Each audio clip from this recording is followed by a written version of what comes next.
So the watch right now on Takealot is around 500 rands, and I think I bought this at a higher price. So I think right now it's definitely cheaper. And regarding the games that it actually offers, it only offers one game, which is this one, the 2048 game where you have to do the blocks and all that stuff. I've never figured this game out, so I don't know if you play it or not.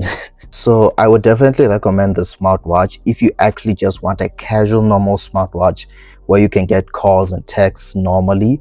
And another thing is that if you're like someone who goes to the gym or like does sporty stuff, it has a lot of good exercise modes, and I think that would be beneficial, especially at its price. And one of the downsides about this watch is that you can't expect a week's battery life from this thing, because if you're using it continuously, then I would say you'll get at most 4 to 5 days of usage, and then you have to go charge it again and again.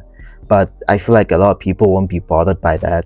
But the most issue that I have with this watch is that it can randomly connect to your phone, because if you're listening music on your phone, like your AirPods or your headsets, this smartwatch can randomly connect to it, even if you turned off the Bluetooth on the smartwatch, and then all of a sudden what you're listening to can be heard on this smartwatch's speaker.